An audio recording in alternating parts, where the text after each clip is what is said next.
সহজেই কোণ নির্ণয়। নোটটা দুটো মনে রাখবেন, ত্রিভুজের 3 কোণের পরিমাণ 180 ডিগ্রি, সরল কোণের মান হচ্ছে 180 ডিগ্রি।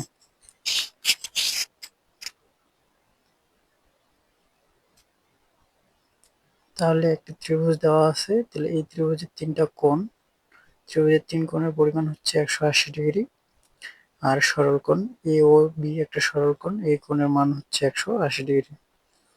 তাহলে যদি আমাদের কোনো কোণ নির্ণয় করতে বলে, যেমন এখানে একটা ত্রিভুজ দেওয়া আছে যে এ বি সি একটা ত্রিভুজ, তাহলে আমরা জানি কোনো ত্রিভুজের মান কত 180 ডিগ্রি। তাহলে এবিসি ত্রিভুজের দুইটা কোণের মান দেওয়া আছে, একটা কোণের মান আমাদের নির্ণয় করতে বলছে। তাহলে যেহেতু কোণ এর মান নির্ণয় করতে বলছে, তাহলে আমরা কি ত্রিভুজের 3 কোণের পরিমাণ হচ্ছে কত 180 ডিগ্রি।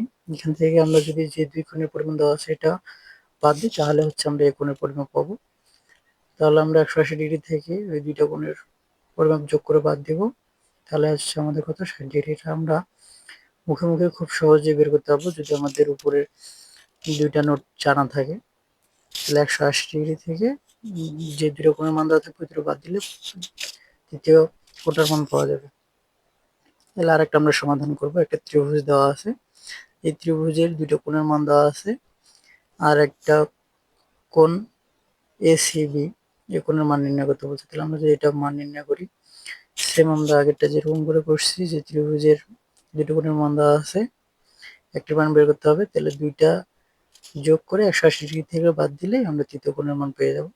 সেম ভাবে আমরা যদি করি, তাহলে এখান থেকে 180 ডিগ্রি দুইটা কোণের মান যোগ করে বাদ দিলে আমরা পাবো হচ্ছে কত 35 ডিগ্রি। এটা হচ্ছে আনসার। আবার আমরা অন্যভাবে এটা সমাধান করতে পারি।